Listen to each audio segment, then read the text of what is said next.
बिस्मिल्लाहिर्रहमानिर्रहीम, अस्सलाम वालेकुम। जंग अब इसराइल के इतने दिल तक पहुंचने वाली है जिसका अंदाजा नहीं लगा सकते। दो बड़ी डेवलपमेंट्स के बाद पूरे इसराइल की एयरफोर्स इस वक्त हाई अलर्ट हो चुकी है और इतनी ज्यादा हाई अलर्ट शायद इसराइल की तारीख में कभी नहीं हुई। डेवलपमेंट दो हुई हैं।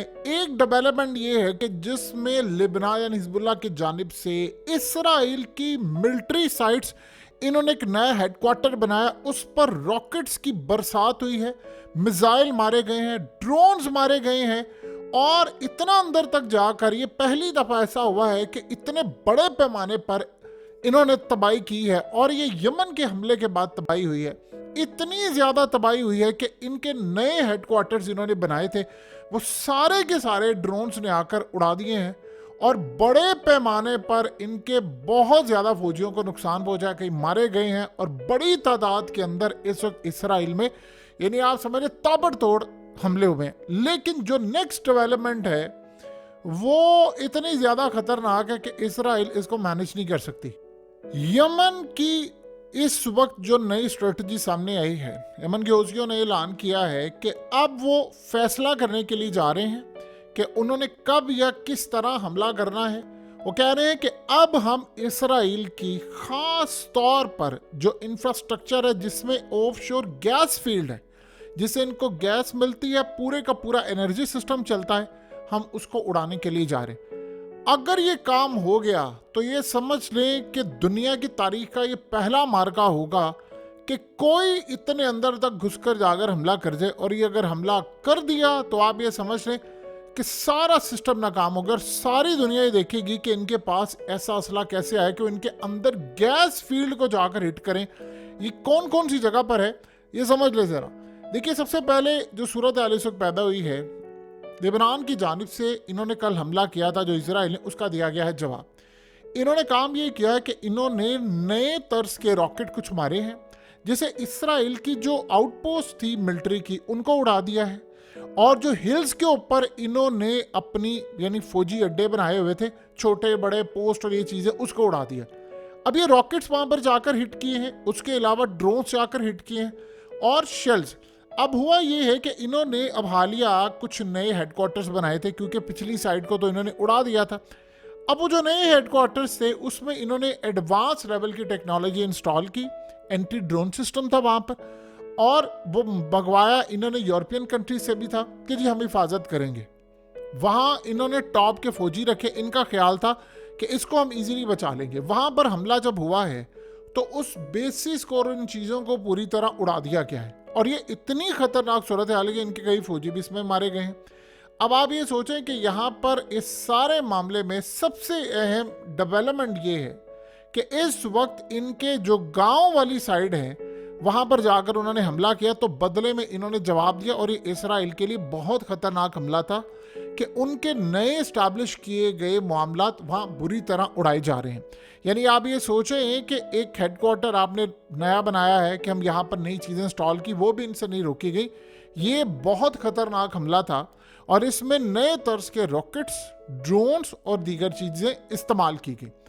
अब जो अगला सिनेरियो है वो इतना खतरनाक है इसराइल के लिए कि अब यमन की जो फोर्सेस हैं वो करने क्या जा रही हैं, वो इसराइल का जो इंफ्रास्ट्रक्चर है जिसमें गैस फील्ड है, इनकी ऑफशोर गैस फील्ड है, ये असल में उसको उड़ाने के लिए जा रहे हैं। अब ये आप समझते हैं कि इसराइल के लिए यानी आप समझिए कि दिल को सप्लाई करने वाला जो भी मामला होता है वो ये चीज़ है। यानी ये इसराइल के अब हार्ट के ऊपर जाकर एक हमला करने वाली बात है। ये तो गैस ऑफशोर फील्ड है, ये इसराइल की जितनी एनर्जी सप्लाई है या उसकी इकोनॉमी है उसको चलाने में किरदार अदा करते हैं। अब ये जो ऑफशोर गैस फील्ड होती है ये असल में रिजर्व होते हैं जो नेचुरल गैस के हैं, ये समंदरों की साइड पर होते हैं। यहाँ पर इन्होंने यानी कंट्री की कई किलोमीटर दूर जाकर इन्होंने यहाँ पर ड्रिलिंग की हुई है, यहाँ पर गैस निकालते हैं, सारा कुछ ये काम करते हैं। अब इनके पास बहुत सारी चीज़ें हैं जो हाइफा से तकरीबन 90 किलोमीटर दूर है, जो इसराइल की लोकल एनर्जी बिजली से लेकर दीगर चीज़ें हैं ये उसके लिए असल में इस्तेमाल होती है। एक यहाँ पर जो इनकी गैस फील्ड है तमा, ये वहाँ पर इस्तेमाल होती है। तामर जो इनकी गैस फील्ड है वहाँ पर सबसे अहम मामला ये है कि ये इजराइल की लोकल इंडस्ट्री हो या लोकल सतह पर आम लोगों की जरूरत हो, उसको पूरी तरह कवर करती है। फिर एक और गैस फील्ड है जो 130 किलोमीटर दूर है। अब ये करते क्या है कि वहां से लोकल भी यूज करते हैं और उसके बाद इसको एक्सपोर्ट भी करते हैं। इसी तरह इसराइल की जो एनर्जी सिक्योरिटी है या इसकी जो इकोनॉमिक स्टेबिलिटी है, यानी इसका जो मुआशी तौर पर स्टेबल होना है, ये असल में इस चीज की वजह से। अब ये पहली दफा ऐसा हो रहा है कि जो एनर्जी हो ये इस्तेमाल करते हैं या जो पूरी तरह जाकर एक्सपोर्ट करते हैं। आपको पता है कि इसराइल की बिजली से लेकर बहुत सारे जो मामलात हैं वो इन्हीं की वजह से चल रहे हैं। इसराइल का आधे से ज्यादा जो इकोनॉमी का स्ट्रक्चर है वो इसके ऊपर बेस है। और ये एसेट्स जो इसराइल के हैं ये इतने अहम है कि आप उसका अंदाजा नहीं कर सकते। अब अगर इन पर जाकर हमला होता है तो आप ये समझ लें कि पूरे मुल्क के अंदर एनर्जी का बहरान पैदा हो जाएगा, बिजली का बहरान पैदा हो जाएगा, गैस का बहरान पैदा हो जाएगा। और उसके बाद सबसे ज़्यादा इनकी होगी ख़ास तौर पर इकोनॉमी मुतासिर। इन्वेस्टर तो आप भूल ही जाए ना। अब ये जब सबसे बड़ा मामला होगा तो आप ये समझ लें कि ये मिडिल ईस्ट के अंदर बहुत बड़ी एक नई लड़ाई का आगाज़ होगा। अब इसमें एक और भी बात समझ लें कि इसराइल बड़ी तादाद के अंदर यूरोप को ये एनर्जी देता है, यानी अगर गैस की जो प्रोडक्शन है और गैस रुक जाती है और ये ग्लोबल एनर्जी मार्केट को तितर बितर करके रख देगी। इसराइल बड़ी तादाद के अंदर यूरोप को एक्सपोर्ट करता है, यानी यूरोप इसराइल से गैस लेता है, बड़ी तादाद में एनर्जी और ये तमाम चीज़ें जाती हैं। अब सबसे बड़ा मसला ये है कि एक तो कीमतें चली जाएंगी आसमान के ऊपर, और दूसरा इसराइल की लोकल इस्तेमाल या एक्सपोर्ट, ये सारे मुतासिर होने जा रहे हैं। अब वो दौर नहीं रहा जंगों का कि आप किसी मुल्क के साथ जंग करते हैं, वो मुल्क या जिसके खिलाफ जंग हो रही हो या जो जंग करने वाला है वो मुतासिर होते हैं। अब ये दौर चले गए हैं। अब वो दौर आ गया है कि आप किसी एक मुल्क पर हमला करते हैं तो उसके साथ बाकी भी चीज़ें जुड़ी हुई हैं, बाकी भी हमले को बर्दाश्त करते हैं।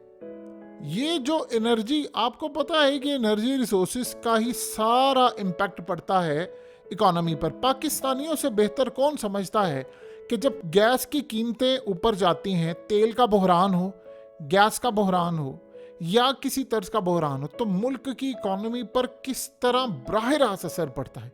पाकिस्तानियों से बेहतर क्या कोई ये बात समझ सकता है? हमने कितने साल लोड शेडिंग यहाँ बर्दाश्त की है, स्टिल होती है। हम किस तरह तेल की कीमतें हो, गैस की कीमतें हो, हम रो रहे हैं।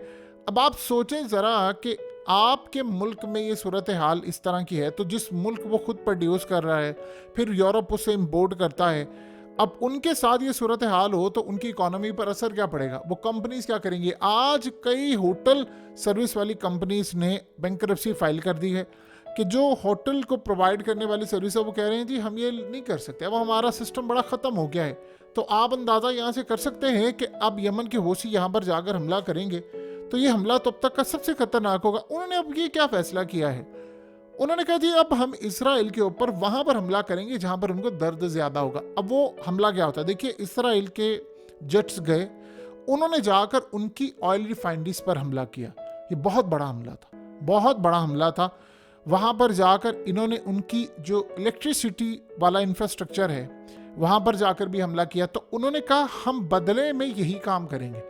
इसराइल की जो ऑयल रिफाइनरीज है वो या छोट जहाँ पर ये निकालते हैं थोड़ा बहुत करते हैं, और उसके बाद एनर्जी, उन्होंने कहा जी हमने अब इनको टारगेट करना है, हमने इनके मुल्क में बिजली बंद करनी है। बिजली बंद करने के लिए देखिए किसी भी मुल्क के अंदर सबसे पहले दो काम आप कर दें, वो मुल्क बिल्कुल तितर बितर हो जाता है। आप उस मुल्क में तेल का बहरान पैदा कर दें, आप उसमें गैस का बहरान पैदा कर दें, आप समझिए उनकी इकोनॉमी को आपने तबाह कर दिया। अब जब गैस नहीं होगी या गैस की शॉर्टेज होना शुरू हो जाएगी या आप गैस के ज़खायर को उड़ाना शुरू कर देंगे, तो बताइए कि सारी सूरत हाल में मामला कैसे आगे जाएगा। ये असल में सबसे अहम चीज़ है जो पूरे के पूरे रीजन के अंदर तमाम चीज़ों को डिस्टर्ब करने जा रही है। आप सोचें ज़रा ये हमला कैसे होगा। ये अभी तक उन्होंने नहीं बताया कि क्या सूरत हाल होगी, लेकिन वो जाएंगे, उनके मिसाइल देखिए समंदरों से जाकर उन्होंने हिट करना है। समंदरों में अब ये जो लड़ाई है ये बड़ी ख़तरनाक होने वाली है। पहले वो थे रेड सी पर। आप सोचें कि यमन ने कल ऐलान किया, उन्होंने कहा कि हम एक चीज़ से बहुत ज़्यादा खुश हैं कि अब इसराइल की हमारी हो गई है डायरेक्ट लड़ाई। पहले हम लोग पीछे पीछे थे, इनडायरेक्ट लड़ाई थी। पहले लड़ाई थी गजा की, अब है हमारी लड़ाई। हमने इस लड़ाई में इनको छोड़ना नहीं है, हम पूरी तरह जाकर हमला करेंगे। और आप अंदाज़ा नहीं कर सकते कि हम हमला कैसे करेंगे। अब गालिबन इराक से ही हमला करें, ये ड्रोन से करें, ये वहाँ से बैठकर मिसाइल मारें, इनके जो ड्रोन बोट है वो जाकर हमला करें। असल में हुआ ये है कि हालिया जो अमेरिका के साथ ख़ास तौर पर ये मिड जो रेड सी के अंदर मामला था, इनके जो छोटे छोटे ड्रोन्स हैं या ड्रोन बॉट्स हैं, उन्होंने कामयाबी से हमले किए। अब वो हमला क्या करते हैं कि जब आप कामयाबी से ड्रोन बोट हमला करते हैं तो वहाँ पर अमेरिका की लगी हुई थी एडवांस टेक्नोलॉजी, वो इनको रोक नहीं पाई। इसराइल के पास अमेरिका से बेहतर चीज़ नहीं है, ये याद रखिएगा। तो वहाँ पर अगर वो समंदरों में नहीं रोक पाए, समंदरों में आप ये समझ लें कि अब तक का सबसे ज़्यादा कोई बादशाह या कामयाब स्ट्रेटजी बनाने वाला मुल्क है तो वो यमन है।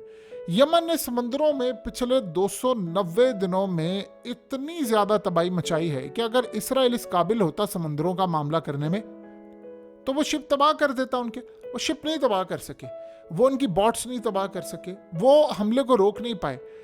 अब दुनिया को इन्होंने कहा कि भाई आप ये चीज़ें बदले। अब होगा क्या, देखिए आहिस्ता आहिस्ता यूरोप को इस वक्त आपको पता है कि रूस के साथ उनके मामलात काफ़ी ख़राब है। ये जो गज़ा की लड़ाई है ये क्यों है? गज़ा की लड़ाई इसलिए है कि गज़ा के नीचे तकरीबन मिनिमम एस्टिमेट है ये अभी तक 500 से 1000 अरब डॉलर्स के दरमियान गैस के ज़खायर हैं, तेल है, नेचुरल रिसोर्सेज हैं। आप ये समझ लें कि आप गज़ा में बड़ी आसानी के साथ $1 ट्रिलियन की आपके पास ज़खायर और चीज़ें। अब इनिशियली ये भी एस्टिमेट है, जब आप जाते हैं और आप दुनिया को देखिए, ये बता नहीं रहे क्योंकि इन्होंने ही करना ना एक्सप्लोर। अगर ये दुनिया को बता दें तो फिर सारी दुनिया के हाँ जी आप तो इसलिए जा रहे, सिर्फ एक अर्ली एस्टिमेट है। इन्होंने आपको पता लाइसेंस देने शुरू कर दिए थे कि गैस निकाले फलाना। अब ये कर क्या रहे थे? प्लान इनका ये था कि यूरोप जो है वो गैस और चीज़ें लेने के लिए पहले था रूस का मोहताज, और अब आपको पता है कि वो कतर की जानिब भी आ गया है, और तेल के लिए वो भारत से तेल लेता है जो रूस का है। अब इसने प्लान ये किया था कि मैं यूरोप को अपने ऊपर डिपेंड कैसे करवाऊंगा। ये बात पुतिन को पता है, इसीलिए वो गज़ा की सपोर्ट में भी खड़ा हुआ है। वो प्लान ये कर रहे थे कि हम यहाँ से गैस निकालेंगे, हम यहाँ से तेल निकालेंगे तो हम यूरोप को बेचेंगे अरबों डॉलर्स। अब सोचे पाकिस्तान ने 76 सालों में 130-135 अरब डॉलर, 140 अरब डॉलर के करीब हमारा कर्जा आ गया है। तो आप एक ही झटके में 1000 अरब डॉलर आपके पास आ जाएगा, और आप बता नहीं रहे असल बात दुनिया को। तो सोचे आप कहाँ से कहाँ चले जाएंगे। ये यूरोप को जब गैस देंगे, यूरोप को जब तेल और चीज़ें देंगे, तो जाहिर सी बात है पूरे का पूरा यूरोप इनका मोहताज होगा। जब आप किसी को कोई चीज़ दे रहे होते हैं तो अगले आपके मोहताज होते हैं। तो अब ये असल में इनका प्लान था। अब सोचें कि उन्होंने प्लान ये किया है कि अभी तक इन्होंने जो अपनी गैस के रिजर्व वो चीज़ें हैं उसको जाकर हम उड़ा कर आते हैं, हमने इसको नहीं छोड़ना।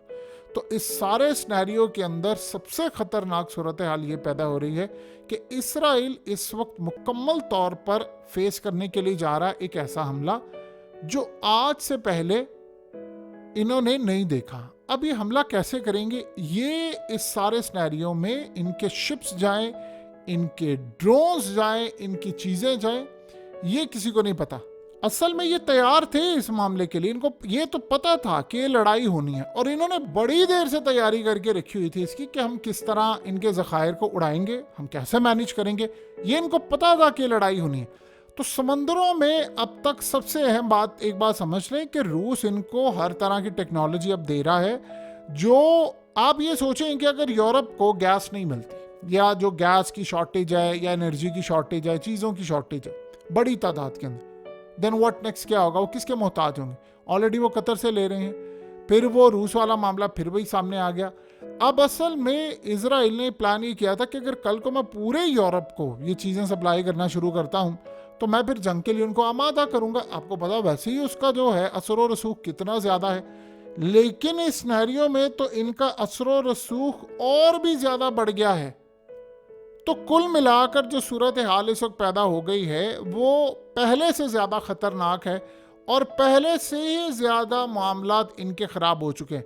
इसराइल पहली तारीख में अब ये समझता था कि भाई हम इसको मैनेज कर लेंगे, अब वो आ रहे हैं इनके क्रिटिकल इंफ्रास्ट्रक्चर पर। इसके अलावा एक और उन्होंने सिनेरियो किया है कि इन्होंने जो इनके बिजली घर है, यानी जो इलेक्ट्रिसिटी का प्रोग्राम है, उसको वो करने जा रहे हैं गालिबन मुतासिर। इन्होंने उनकी ऑयल रिफाइनरीज को उड़ाया था, इन्होंने उनकी इलेक्ट्रिसिटी वाले मामले को उड़ाया था, ये एग्जैक्टली वही करने के लिए जा रहे हैं। ये उनकी बिजली का निज़ाम करने जा रहे हैं धर्म भरम। देखिए, बिजली का निज़ाम धर्म भरम आप करेंगे तो हालिया हुआ ये था कि इनके जो मिनिस्टर है उन्होंने आकर रिपोर्ट दी थी नेतन्याहू को, और नेतन्याहू को जो रिपोर्ट दी थी उसमें उन्होंने बड़ा क्लियरली ये कहा था कि अगर हमारा इंफ्रास्ट्रक्चर दबाव है तो बैकअप प्लान हमारे पास कुछ नहीं है, क्योंकि हम इस तरह की जंग के लिए हमने अपना इंफ्रास्ट्रक्चर कभी बनाया ही नहीं है कि हम पर इस तरह की जंग मुसल्लत होगी, ये मामला होगा। देखिए, आज तक तो इसराइल ये सोच रहा था कि मैंने अमेरिका को ये कहा था कि भाई आपने मिडिल ईस्ट में अरबों को हथियार मुझसे ज़्यादा नहीं देने, उन्हें नहीं दिए, तो अमेरिका के पास तो सारी सूरत हाल है, बड़ी क्लास की है चीज़ें और वो मुझे मिली हुई हैं। तो उन्होंने तो कभी सोचा नहीं था कि ईरान इस लेवल पर आ जाएगा। क्या कभी किसी ने सोचा था कि 16 लाख के करीब रूसी जो है वो इसराइल में रहते हैं और एक टाइम ऐसा आ जाएगा कि रूस के लोग यानी ये सोचेंगे कि हमें इसराइल का साथ देना है या हमें उसका साथ देना है, तो क्या कभी ये ईरान के साथ खड़े होंगे? कभी किसी को नहीं पता था। रूस बल्कि हमेशा याद रखिएगा हिमायत करता था इसराइल की, इसराइल बनाने में इनका बड़ा किरदार भी रहा है। आपको पता है कि जब पाकिस्तान और इंडिया की जंग थी 1971 में, जब मुल्क टूटा और बांग्लादेश बना, तो रूस ने वहाँ पर सोवियत यूनियन था बड़ा किरदार अदा किया था, तो ये बहुत बड़ा काम था। किसी को क्या पता कल के दुश्मन आज के दोस्त, आज के दुश्मन कल के दोस्त बन जाए। तो ये सारी सूरत हाल इस वक्त यहाँ पर आ रही है। ये हमला जो होगा वो असल में बुनियादें हिला कर रख देगा। पता ये चलेगा कि आपकी बिजली जा रही है, आपकी गैस जा रही है, आपकी एनर्जी जा रही है, क्या कुछ जा रही है, ये वक्त आपको बताएगा।